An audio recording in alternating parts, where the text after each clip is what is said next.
দালালের চক্কর কতটা যে খারাপ হতে পারে সেটা কেউ না দেখলে, কেউ না জানলে বুঝতে পারবে না। আমি চাই না যে আমার সাথে যে ঘটনাটা ঘটেছে সেটা অন্য কারোর সাথে ঘটুক।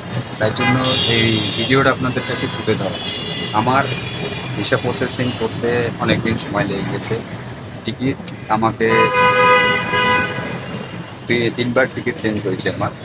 তো তিনবার টিকিট চেঞ্জ হওয়ার পরেও তারপরেও তারা বারবার করে টিকিট চেঞ্জ করে। আমি যখন জিজ্ঞেস করি তাদের সাথে ঝামেলা পর্যন্ত হয়ে যায়। তো আজকে এই কারণের জন্যই আমি আজকে এই ভিডিওটা বানাচ্ছি, যাতে আপনাদের কেউ নেই, প্রথম করে দালালদের সাথে কেউ যোগাযোগ করবে না। যদি বাইরে কেউ যেতে চান, সবারই কষ্টের পয়সা, সবাই কেউ লোন লোন তুলে যায়, কেউ দেনা করে যায়, কেউ ধার দেনা করে যায়, কেউ জমি বিক্রি করে যাবে। এই জন্য আপনাদের সবাইকে বলছি যে আপনারা সবাই আগে রিপোর্টিং এজেন্সিতে তাতে ডাইরেক্ট কথা বলবেন। আর ডাইরেক্ট কথা বলার পরে তার আরএল নাম্বার, যে লাইসেন্স নাম্বার আছে, সেই নাম্বার গুগলে সার্চ করবেন।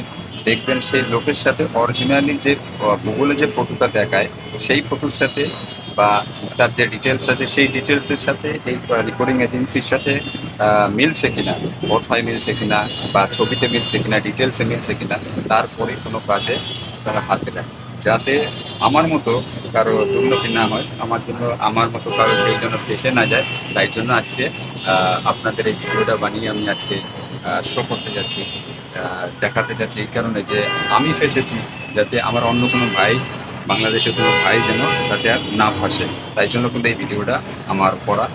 যাই হোক, যদিও কিছু বলার জন্য ভুল ত্রুটি হয়ে থাকে তো আশা করি বুঝে নেবেন একটু। কেন কি আমি এখানে আছি এখন বনানীতে, ঠিক আছে, বনানীতে আছি।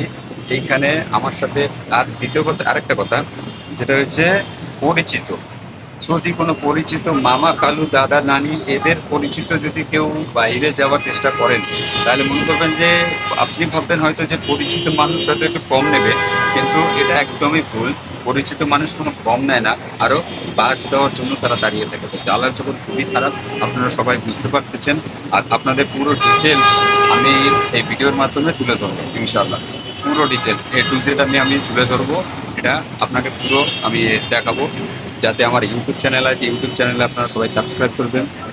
ভিডিওটা ভালো লাগলে শেয়ার করে দেবেন অন্য ভাইয়ের সহযোগিতা করার জন্য, যাতে সে অন্য কোনো ভাই ফেসে না যায়। সবারই কষ্টের টাকা, যাতে কারো কষ্টের টাকা নষ্ট না হয়। আজকে আমি যতটা পারবো ততটা আপনাদের সামনে আমি তুলে ধরবো ভিডিওর দ্বারা। দেখি কতটা আপনাদের দেখাতে পারি, কতটা জানাতে পারি। আমার লোক এখনো আসেনি, আমাকে ডেকেছে টিকিট দেওয়ার জন্য, এখনো সে এসে পৌঁছয়নি। তো সে আসছে, সে তাকে ফোন করেছিলাম, সে গাড়িতে আছে, তো এখনো এসে পৌঁছয়নি। আমি এখন আছি বনানীতে। তো এই যে দেখেন আমার পিছনে এ আছে, আর এজেন্সি হচ্ছে আপনার মনির এন্টারপ্রাইজ। এই এজেন্সি থেকে কেউ কোনোদিন কোনো লোক যাবেন না। আমি এর পুরো সব কিছু আপনাদের সামনে স্ক্রিনে তুলে ধরবো, এর পুরো ডিটেলস, কন্ট্যাক্ট নাম্বার সহ। এই এজেন্সিতে আমি আরএল সার্চ করে দেখলাম, মানে আমি টাকা পয়সা জমা দেওয়ার পর আমার মামার দ্বারা আমি দেওয়ার কথা। তো মামা যেহেতু আছে তাই জন্য কিন্তু আমি এই কাজটা আর করিনি। পরে আমি জানতে পারি যে আরএল এর সাথে যে লোকের লিঙ্ক আছে, যে লোকের ছবি ডিটেলস আছে, সেই লোকের সাথে এই এজেন্সির কোনো মেল আমি পাইনি। যদি সেই নাম্বারে ফোন করি বা সেই নাম্বারে যদি হোয়াটসঅ্যাপে যদি সেই নাম্বারে ডিটেলস টাইপ করি, কিন্তু সেই লোকের সাথে এই লোকের কোনো ডিটেলসে মিল নেই। কিন্তু কথাবার্তায় মিল আছে কিনা এবার সেটা আমি জানি না। তবে যতটা দেখি আপনাদের কতটা কি জানাতে পারি, কতটা কি বোঝাতে পারি, তাহলে সবাই দোয়া করবেন। আশা করি আপনাদের কিছু না কিছু ভালো তথ্য আমি দিতে পারবো, যে তথ্যের দ্বারা হয়তো কারো না কারো উপকার হবে। তো সবাই দোয়া করবেন। আজকে দেখি কি হয়, তারপরে আপনি মানে আপনাদের সবাইকে আরও ডিটেলস আমি তুলে ধরবো। তো সবাই দোয়া করবেন।